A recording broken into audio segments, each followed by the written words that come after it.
ويوم القيامة ترى الذين كذبوا على الله وجوههم مسودة أليس في جهنم مثوى للمتكبرين وينجي الله الذين اتقوا بمفازتهم لا يمسهم السوء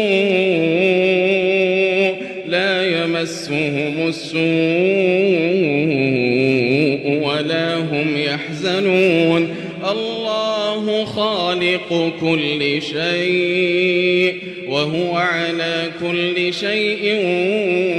وكيل له مقاليد السماوات والأرض والذين كفروا بآيات الله أولئك هم الخاسرون